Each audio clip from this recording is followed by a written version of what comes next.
एक बार की बात है। एक घना जंगल था जहाँ तरह तरह के जानवर रहते थे। उस जंगल में सभी जानवर आपस में बहुत अच्छे दोस्त थे। एक दिन जंगल में एक नए जानवर ने कदम रखा। वह एक छोटे से शेर का बच्चा था, जिसका नाम बघीर था। बघीर नया था और उसे जंगल की जिंदगी को समझने में थोड़ी कठिनाई हो रही थी। उसे यह समझ में नहीं आ रहा था कि जंगल में रहने वाले दूसरे जानवरों के साथ कैसे दोस्ती की जाए।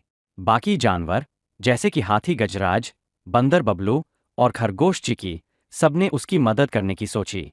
एक दिन जब बघीर अकेला जंगल के पास झील के किनारे खड़ा था, उसने देखा कि कुछ बंदर एक पेड़ से दूसरे पेड़ पर कूद रहे थे।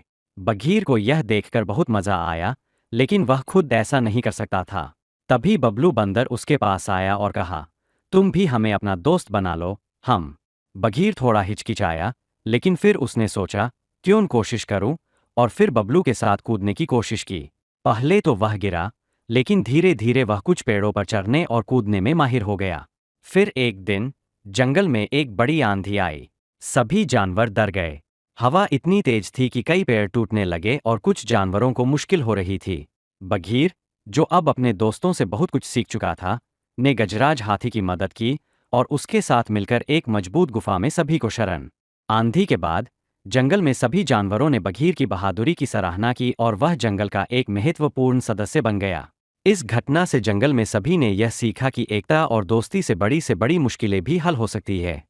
और इस तरह बघीर ने न सिर्फ जंगल में दोस्त बनाए, बल्कि यह भी साबित किया कि मेहनत और समझदारी से कोई भी मुश्किल आसान हो सकती है।